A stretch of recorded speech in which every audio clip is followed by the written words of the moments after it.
Dear friends, Excel documentல border linesக்கு இந்த மாதிரி colour கொடுக்கிறது எப்படி, அதே மாதிரி grid linesக்கு கலர் கொடுக்கிறது எப்படிங்கிறத இந்த வீடியோவில் பார்க்க போகிறோம்.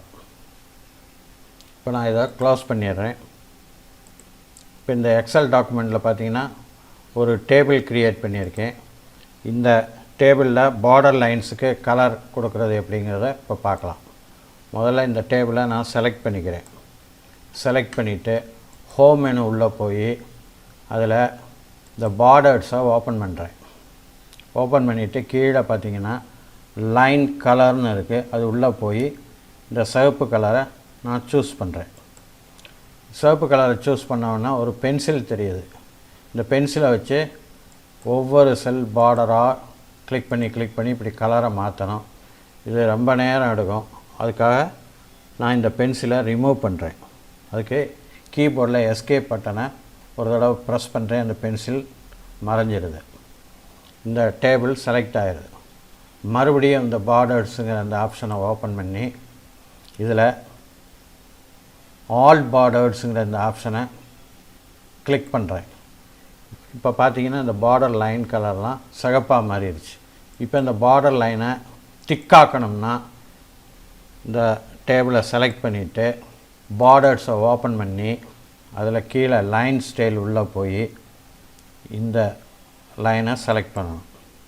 செலக்ட் பண்ணிங்கன்னா ஒரு பென்சில் தெரியும், அதை ரிமூவ் பண்ணணும். அதுக்கு எஸ்கேப் பட்டனை ப்ரெஸ் பண்ணுறேன். அது ரிமூவ் ஆகிடுது.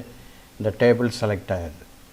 இப்போ பார்டர்ஸை ஓப்பன் பண்ணி ஆல் பார்டர்ஸை செலக்ட் பண்ணணும். இப்போ பார்த்திங்கன்னா நல்லா திக்கான ஒரு சிவப்பு கலரில் பார்டர் லைன்ஸ் இருக்குது. இப்போ இந்த க்ரீன் லைன்ஸோட கலரை மாற்றுறது எப்படிங்கிறத பார்ப்போம். அதுக்கு இந்த டாக்குமெண்ட்டில் உள்ள எல்லா செல்ஸையும் செலக்ட் பண்ணணும்.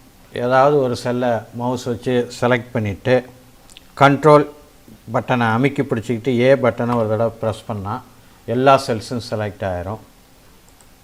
இல்லாட்டி இந்த ரோ நம்பர் 1க்கு மேலே காலம் ஏக்கு லெஃப்ட் சைடில் இந்த இடத்துல மவுஸ் வச்சு ஒரு தடவை கிளிக் பண்ணோம். இந்த மாதிரி கிளிக் பண்ணாலும் எல்லா செல்ஸும் செலக்ட் ஆகிரும். இப்போ ஹோம் மெனு உள்ளே போய் பார்டர்ஸை ஓப்பன் பண்ணணும். பார்டர்ஸை ஓப்பன் பண்ணிவிட்டு லைன் கலரை செலக்ட் பண்ணணும். இப்போ நான் இந்த க்ரீன் கலரை செலக்ட் பண்ணுறேன். செலக்ட் பண்ணோன்னா இந்த மாதிரி பென்சில் தெரியும். இதை வச்சு கிளிக் பண்ணி நம்ம கலர் கொடுக்குறது ரொம்ப கஷ்டம். அதனால் எஸ்கேப் பட்டனை ஒரு தடவை ப்ரெஸ் பண்ணுறேன். அந்த பென்சில் மறைஞ்சிடுது. இந்த செல்ஸ் எல்லாம் செலக்ட் ஆகிடுது. இப்போ இந்த பார்டர்ஸை ஓப்பன் பண்ணி அது உள்ள ஆல் பார்டர்ஸுங்கிற அந்த ஆப்ஷனை செலக்ட் பண்ணுறேன். இப்போ பார்த்தீங்கன்னா அந்த க்ரீன் லைன்ஸோட கலர் பச்சையாக மாறிடுச்சு. டியர் ஃப்ரெண்ட்ஸ், உங்களுக்கு இந்த வீடியோ பிடிச்சிருக்குன்னு நம்புகிறேன். மறக்காமல் இந்த சேனலை சப்ஸ்கிரைப் பண்ணுங்கள், லைக் பண்ணுங்கள், ஷேர் பண்ணுங்கள். நன்றி, வணக்கம்.